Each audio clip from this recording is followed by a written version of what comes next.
축복합니다. 오늘은 에베소서 강의 13번째 은사를 주신 목적이 있습니다 라는 제목으로 하나님 말씀을 나눕니다. 오늘 말씀은요, 은사에 관련된 말씀입니다. 여러분, 재능과 은사는 다릅니다.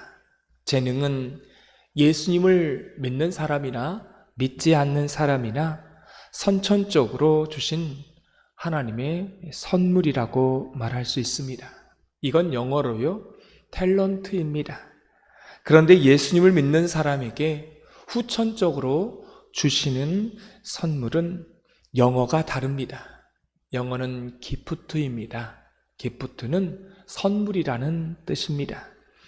그래서 오늘 8절에 선물이라는 단어가 그래서 나온 것입니다. 은사는 하나님의 선물입니다.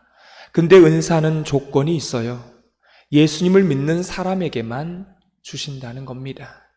그리고 두 번째는 후천적으로 주시는 겁니다. 선천적으로 준 게 아닙니다. 그리고 세 번째는 가장 중요한 것은 이것은 자랑하라고 주신 것이 아니라 일하라고 주신 것입니다. 이것이 바로 은사입니다. 우리는 자꾸만 은사하면 병 고치는 것, 또 방언하는 것, 신비한 것으로 우리가 그렇게 생각하는데, 성경에서 말하는 최고의 은사는 여러분 뭡니까? 최고의 은사는 뭐예요? 사랑이라고 고린도전서 13장에 나와 있습니다. 이 사랑이 없으면 모든 은사는 다 꽹과리에 불과하다라고 그렇게 나와 있습니다. 여러분, 그걸 새번역 성경에 보면 아무 소용이 없습니다 라고 그렇게 나와 있습니다. 그러니까 하나님이 주신 제일 큰 은사는 사랑이고, 그 다음에는 각양의 모양에 따라, 각양의 역할과 기능에 따라 주셨다라고 하는 것입니다. 그런데 오늘 말씀에 보면 은사는 하나님이 주셨고, 후천적으로 성령님이 주시고, 그 은사는 다양하다라고 나옵니다. 그리고 일하라고 주셨다는 사실이죠. 그러면 오늘 성경에 은사에 관련된 말씀을 하면서 11절에 이렇게 나와 있습니다. 우리 11절을 다 같이 읽겠습니다.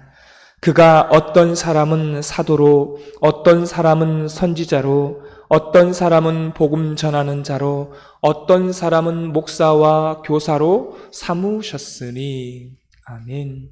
여러분, 많은 사람들은 이 사도와 선지자와 가르치는 자와 또 이런 교사와 이런 것들을 계급이라고 생각을 하고 있습니다. 높고 낮음으로 성경은요, 한 번도 그렇게 높고 낮음으로 말씀한 적이 없습니다. 그건요, 기독교가 아니라는 겁니다. 높고 낮은 거는 기독교가 아니에요. 이것은 직분이기 전에 역할과 기능에 불과한 것입니다. 여러분, 구약에 12지파가 있었잖아요. 근데 성전에서 제사를 드리고 성전에서 그렇게 수종드는 일은 그 사람들의 생각에 거룩하고 귀한 일이라고 생각했습니다. 그러면 보편적인 생각으로 말하면 12지파 중에 누가 선택되어야 할까요? 12지파가 있잖아요. 그럼 어떤 사람이 성전에서, 성막에서 그 일을 감당해야 하는 것입니까? 가장 거룩하고 가장 선한 지파가 선택돼야 되는 거잖아요. 근데 하나님께서 어떤 지파를 세웠습니까? 레위 지파를 선택하셨습니다. 여러분, 성경 어디에도 단 한 구절도 레위 지파가 다른 지파들보다 더 거룩하다라고 하는 내용이 없습니다. 단 한 구절도 없습니다. 단순히 한 가지 조건이 있다라면 이건 조건도 아닌데요. 레위 지파의 숫자가 제일 작았습니다. 여러분, 이거는 조건이 되지 않잖아요. 세상적으로 바라보면 강한 지파, 숫자가 많은 지파여야 되는데, 그러면 레위 지파는 하나님이 제사장 지파로 선택한 그 이유가 뭘까요? 있어요, 없어요? 그 이유가? 레위 지파를 선택한 이유가 있습니까, 없습니까? 선택한 조건, 선택한 이유가 없는 거예요. 그냥 선택해 놓고 너는 이것만 전문적으로 해라. 너는 이게 계급이 아니라 기능과 역할이다. 이렇게 말씀하신 것입니다. 여러분, 교회 안에 있는 직분은 바로 그런 의미입니다. 그럼 잘못된 것은 도대체 어디서 배웠을까요? 목사가 높고 장로가 그 다음, 권사가 그 다음, 이런 걸 어디서 배웠을까요? 이건요, 쭉 역사를 따라가 보면 유교에서 배운 겁니다. 원래 우리나라가 유교에서 또 그렇게 기독교로 개종을 하고 그렇게 믿는 것 아니겠습니까? 여러분, 유교는 계급이 있어요. 계급이 철저합니다. 그래서 한국의 유교와 이 기독교가요, 짬뽕이 된 겁니다. 섞이게 된 것이죠. 이게 혼합 종교가 된 것입니다. 미국에는요, 직분을 계급으로 여기거나 위세를 부리지 않습니다. 왜 그래요? 미국에는 유교가 없습니다. 근데 이게 한국에 들어와서 장유유서 이런 개념으로 교회 안의 직분이 다시 자리매김되는 것입니다. 그건요, 사실 기독교가 아닙니다. 유교입니다. 그러면 이 은사를 주신 목적이 무엇입니까? 12절에 나와 있습니다. 12절을 다 같이 읽겠습니다. 이는 성도를 온전하게 하여 봉사의 일을 하게 하며 그리스도의 몸을 세우려 하심이라. 성도를 온전하게 하며, 이것은 원문을 보면 이렇게 나와 있습니다. 온전하게 하다라고 하는 이 원문은요, 전쟁터에서 이길 수 있도록 구비시키다, 이런 의미가 있습니다. 그래서 이 은사를 표현할 때 가장 좋은 표현은 전쟁터에 나가는 장수에게 주시는 연장이라는 것입니다. 도구예요. 무기라는 것입니다. 농부에게 주시는 연장이라는 거예요. 여러분, 이것은 농부에게만 주는 것입니다. 농부에게 주는 연장이 있잖아요. 그 연장. 하나님의 일을 할 때 성도를 온전하게 하기 위해서 그 사람에게 주시는 연장이라는 것입니다. 여러분, 연장이라는 의미는 뭘까요? 연장은요, 우열이 없는 것입니다. 여러분에게 한번 묻습니다. 삽과 호미 중에 뭐가 더 높습니까? 삽이 더 높아요? 많은 흙을 푸니까? 그렇습니까? 이게 역할이 각각이 다르다는 거예요. 많은 양의 흙을 풀 때에는 뭐가 필요해요? 삽이 필요한 겁니다. 그걸 호미로 풀려고 하면 이게 안 되는 거죠. 작은 역할을 할 때는, 또 풀을 멜 때는 호미를 쓰는 거지, 삽으로 쓸 때는 많은 양의 흙을 풀 때 삽을 쓰는 것입니다. 이렇게 역할이 달라요. 여러분, 멀리 있는 적을 쏠 때는 뭘로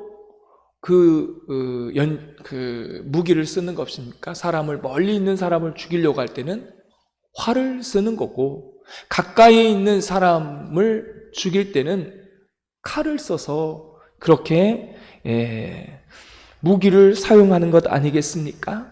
이게 역할과 기능이 다르다는 거예요. 여러분, 그래서 성경은 이것을 전쟁터에 나갈 때 성도들에게 구비시켰다라는 겁니다. 뭘 구비시켜요? 무기를 구비시켰다는 것입니다. 이런 개념이라는 거예요. 이게 은사의 본래의 뜻입니다. 두 번째, 성경은 말합니다. 봉사의 일을 하게 하기 위하여 은사를 주셨다라는 것입니다. 그래서 은사는 자랑하라고 주신 게 아닙니다. 내가 높다, 내가 교회에서 직분을 땄다, 이런 개념이 아니라는 겁니다. 그냥 봉사하라고 주신 거예요. 일하라고 주신 것입니다. 이걸 잊어버리면 안 된다는 거예요. 또한 성경은 우리에게 말합니다. 그리스도의 몸을 세우려고 하십니다. 머리 대신 예수님이 있고 우리는 각각의 지체로서 연결되어 있고 각자의 기능을 해야 몸이 자라가는 것 아니겠습니까?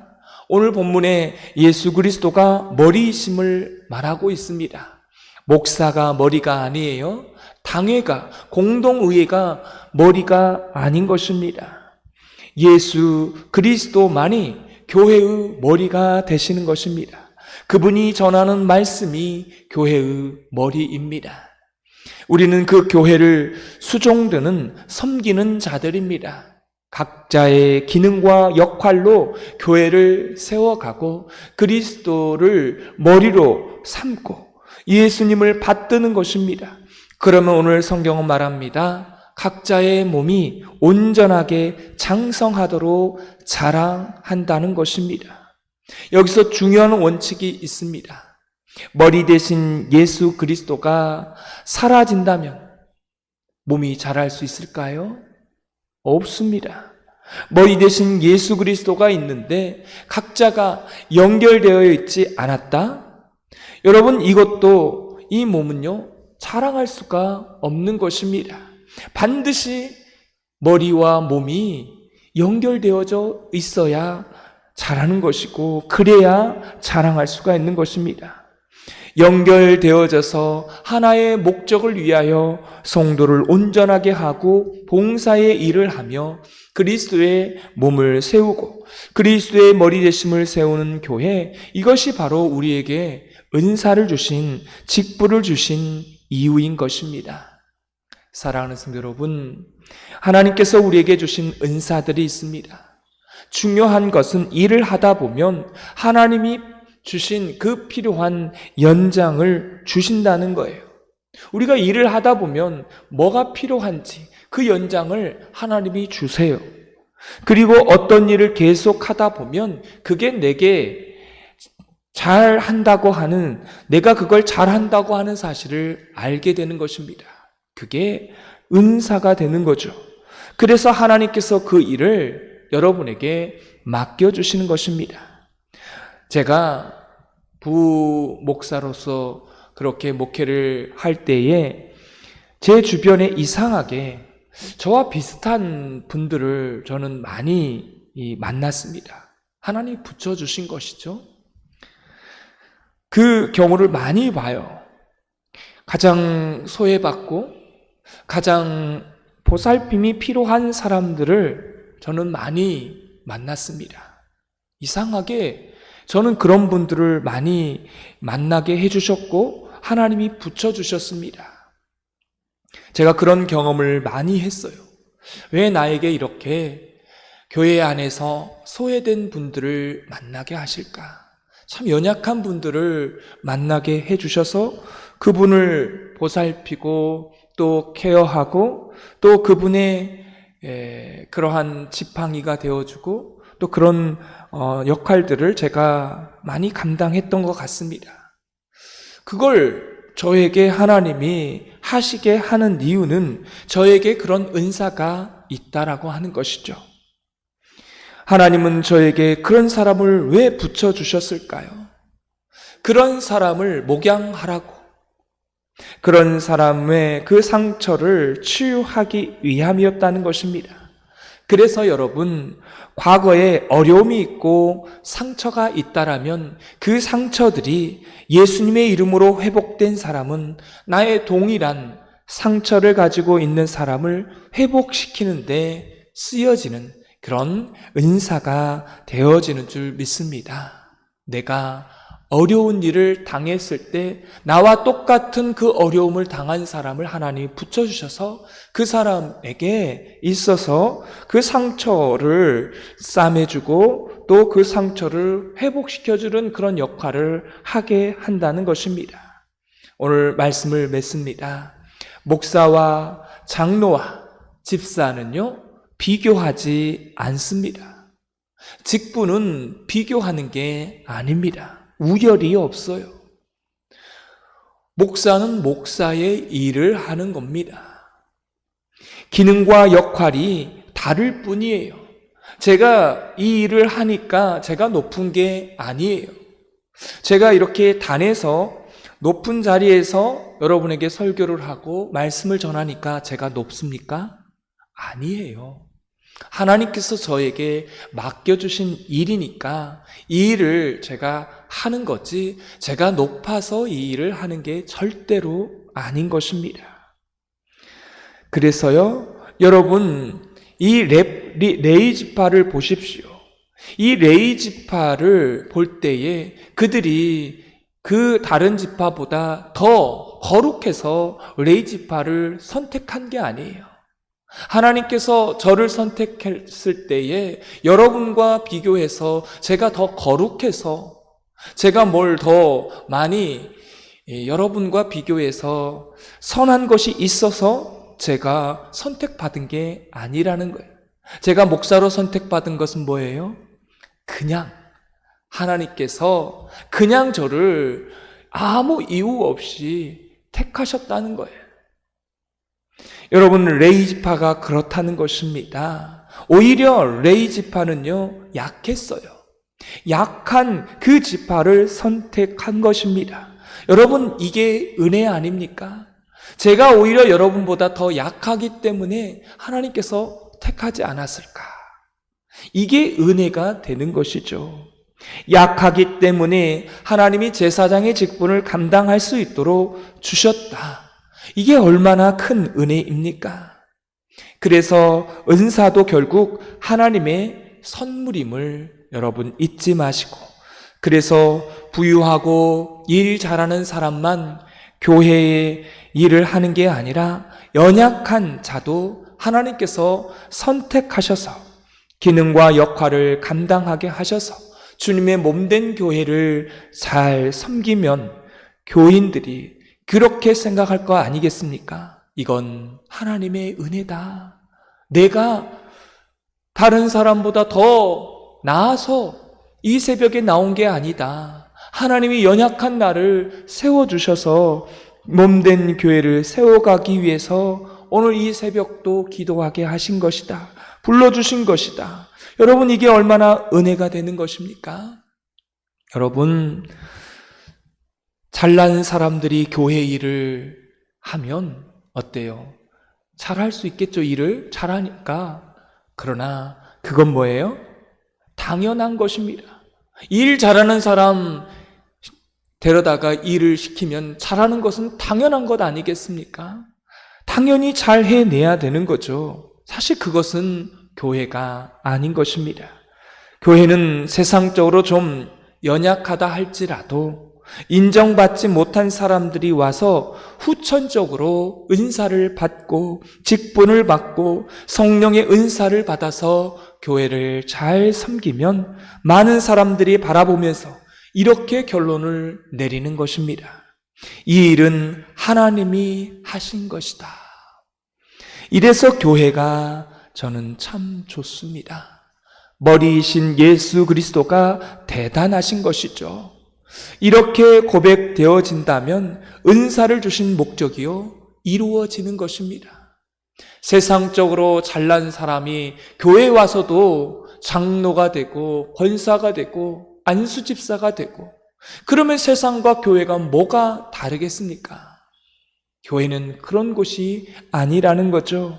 하나님께서 아무것도 아닌 쓰레기 같은 죄 많은 사람들을, 아주 연약한 우리들을 부르셔서 후천적으로 우리를 교회를 세워가기 위해서 세우시고 그 역할과 기능을 주셨다는 것입니다. 이걸 보고 세상 사람들이 하나님이 하셨다, 은혜다라고 할 수 있는 것입니다. 여러분, 미국은 침례교회, 감리교회가 굉장히 커요. 엄청나게 큽니다. 근데 유독 한국 교회는 어느 교단이 커요? 장로교단이 큽니다. 장로교단이요, 대한민국이 세계에서 제일 큰 교단이 우리 장로교회입니다. 전 세계 한국만 장로교회가 큽니다. 그래서 이게 기독교 학자들이 왜 그런지 이유를 써놨습니다. 그게 뭔 줄 아십니까? 장로교회가 유교와 가장 비슷하다는 것입니다. 그래서 장로교회가 한국에서 규모가 크다라는 거예요. 빨리 우리는 이 옷을 벗으셔야 합니다. 유교는 뭐라 그랬어요? 제가 계급이 있어요, 계급이. 그래서 우리나라가 장로교가 그렇게 큰 것은 교회 안에 직분을 돈으로 사고 이런 일들이 있다는 거예요. 이게 장로교회가 그렇기 때문에 한국이 세계에서 장로교단이 큰 거예요. 성경대로, 본래 말씀대로, 기독교대로 우리가 다시 옷을 입어야 합니다. 우리 교회가 장로교 아닙니까? 기독교가 다시 살아나기 위해서는요, 뭐예요? 본질을 회복해야 되는 거예요. 이 은사의 목적을 바로 회복해야 하는 것입니다. 저는 이런 교회를 꿈꾸고 소망합니다. 강한 사람이 아니라 약한 사람을 들어서 은혜다라고 말할 수 있는 이런 일들이 우리 교회 안에 일어나게 되기를 소망합니다. 기도하겠습니다. 하나님, 은사를 주신 목적이 분명히 있음을 오늘 말씀을 통해서 우리에게 말씀하십니다.